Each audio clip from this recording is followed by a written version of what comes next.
Добрый день, дорогие друзья!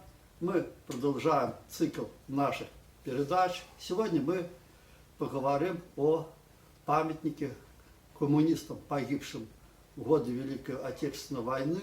Ведь мы знаем, что многим устанавливают памятники, но вот та категория людей, которая подлежала безусловному уничтожению, у нас остается до сих пор вне коллективной памяти. Добрый день всем! Продолжаем наши встречи в рамках консервативного аналитического клуба. Почему-то тема истребления коммунистов нацистами, она как-то не поднята отдельно. Именно вот эта категория людей. Почему? Понятно. В советское время не отделяли коммунистов от некоммунистов, не отделяли людей иудейского народа от других людей из Советского Союза. И мало подчеркивали эти вещи. Но всегда говорили, что коммунисты, комсомольцы были в первых рядах. Затем пошла антикоммунистическая истерия, которая длилась несколько десятилетий. Принимала совершенно карикатурные бредовые формы. И, к счастью, усилиями в первую очередь молодой плеяды историков, российских, конечно, Великой Братской России. И далее уже, конечно, и у нас в Беларуси историческая правда в этом плане восстанавливается. Собственно, и масштабы коммунистического строительства, и действительно роль коммунистов и коммунистической партии в разгроме нацистской Германии. Однако, по-моему, никто нигде еще не поднял вопрос установления памятника именно коммунистам как коммунистам. Была такая категория людей. А принадлежность к коммунистической партии, она ничего отрицательного сегодня в наших трезвых глазах, естественно, не несет. А позитивного очень много. И в сочетании с тем, что нацисты приговорили этих всех людей к смерти, естественно, среди них могли быть по происхождению и евреи, и всех народов СССР тоже, да?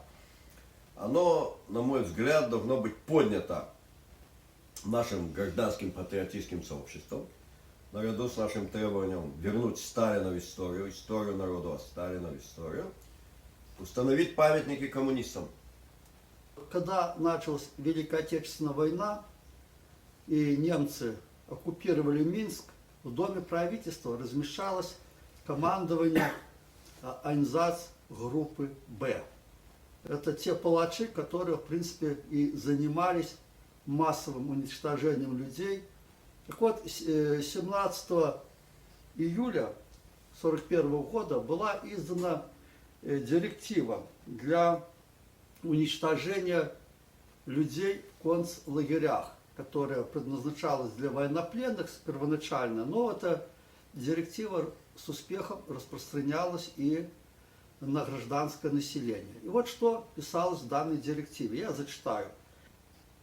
Особое внимание в этом документе обращено на выявление всех ответственных государственных и партийных работников, в особенности профессиональных революционеров, сотрудников Коминтерна, всех ответственных партийных деятелей ВКПБ, членов ЦК партии, областных и районных комитетов, всех народных комиссаров и их заместителей, всех бывших политкомиссаров Красной Армии, руководящих деятелей центральных и средних инстанций государственных учреждений, руководящих деятелей хозяйственного аппарата, советских интеллигентов, потом на 10-м месте идут всех евреев, и последняя категория – всех коммунистических смутьянов и фанатиков. Таким образом, мы видим, что большинство из названных категорий, которые подлежали уничтожению, являлись коммунистами. Теперь второй вопрос.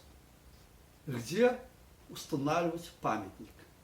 Значит, когда вот Айнзац группа поселилась в Доме правительства, они среди прочих документов нашли сейф закрытый. И вот когда они вскрыли этот сейф, в нем находились списки всех членов наркомату и их семей, где они проживали, списки руководящих органов ЦК партии, комсомольского актива. То есть фактически все вот эти категории, которые подлежали уничтожению, вот эти списки были найдены. Что происходит потом? Немцы объявили о перерегистрации всех граждан. И вот все граждане с документами собрались, их потом завели всех в лагерь Дрозды. Это лагерь была территория 9,3 гектара, огражденная двумя рядами проволоки колючей. Там было 12 вышек. И вот эти люди под открытым небом стояли или сидели более 10 суток. Практически вода была только из речки, которая там с Вислыч протекала. Еды почти не было. То есть условия были очень дикими. И вот именно там началась фильтрация мужского населения города Минска. И вот эти списки, которые были найдены, вот фактически по этим спискам и происходила фильтрация. Недалеко от этого лагеря Дрозды находился ров, который был вырыт для прокладки водопровода. Ров этот был порядка 400 метров в длину, ширина была 2,5 метра, глубина тоже 2,5 метра.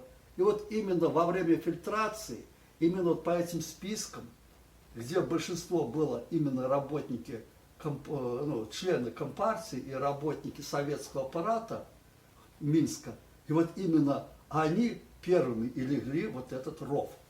То есть все вот эти вот сливки, которые смогли тогда немцы снять с нашего общества, кто, как говорится, остался здесь, они все в этом рву были расстреляны. Поголовно, по Да, возможности, как поголовно, они да. наложили лад. Да, там были еще другие расстреляны, евреи были расстреляны, еще было. Но Ну, именно- понятно, и среди Да. советских работников, Да, да. коммунистов было. Ну вот сколько-то именно евреев, да, тоже. основная масса партийного аппарата расстрелянного в Минске была именно в том рву. Да, сейчас там находится два памятника. Один небольшой камень такой, и второй памятник был установлен, если память не изменяет, где-то в середине 90-х годов. Там камень побольше, там сделали дорожку, скамеечки поставили, ограду, березки посадили. Но опять же там просто сказано, что это был лагерь Дрозды. Ну, и, соответственно, коммунисты там Ну, не сложно понятно, ставить. что должен быть у нас в республике установлен, может быть, и в этом самом месте, Да. или, может быть, где-то Нет, просто в как, одном из понимаете, центральных мест Минска можно. А кроме того, необходимо на уровне союзного государства поднять этот вопрос. То есть надо прекратить вот это извращение истории, которое было положено на излете катастройки, вот это, значит, все извирание истории, да. А надо понимать, кто такие были коммунисты периода строительства социализма, борьбы за социализм и, конечно, периода Великой Отечественной войны. И на уровне союзного государства тоже поднять этот вопрос. Естественно, целой, действительно, сливки, можно сказать, и элита советского общества. Коммунисты, которые воевали в первых рядах всюду против нацизма, и которых нацисты, безусловно, истребляли всюду, где, про кого могли знать, что он коммунист, должны стоять отдельные памятники. И это будет действительно истинное восстановление исторической правды.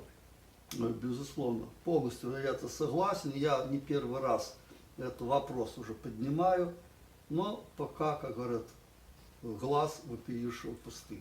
Ну, будем надеяться, что недолго еще это будет так. Дай-то Бог. На этом мы с вами заканчиваем нашу встречу. До свидания, до новых встреч.